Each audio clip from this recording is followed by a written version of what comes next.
ഓം അമൃതേശ്വര്യൈ നമ. ഒരിക്കൽ ഒരു ബ്രഹ്മചാരിണിക്ക് ഗുരുതരമായ യൂറിനറി രോഗബാധയുണ്ടായി. ആ സമയം അമ്മ വിദേശത്തായിരുന്നു.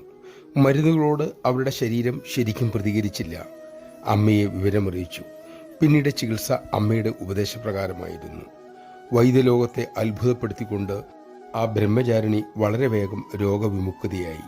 ആ ബ്രഹ്മചാരിണി അന്ന് ചുമതലയിലുണ്ടായിരുന്ന ഭാവാമൃതജിയോട് നന്ദിയോടെ പറഞ്ഞു, അമ്മയോടുള്ള എൻ്റെ കടപ്പാട് തീർക്കാൻ ഒരിക്കലും സാധ്യമല്ല. അത് കേട്ട് ഭാവാമൃത സ്നേഹപൂർവ്വം പറഞ്ഞു, തീർച്ചയായും സാധിക്കും. അർഹതയുള്ളവർക്ക് നിറഞ്ഞ മനസ്സോടെ സേവ ചെയ്താൽ മാത്രം മതി. നമഃശിവായ. ആവശ്യമുള്ളവർക്ക് അമ്മയെ സ്മരിച്ചുകൊണ്ട് ആത്മാർത്ഥമായി സേവ ചെയ്യാൻ അമ്മ തന്നെ നമ്മെ അനുഗ്രഹിക്കട്ടെ.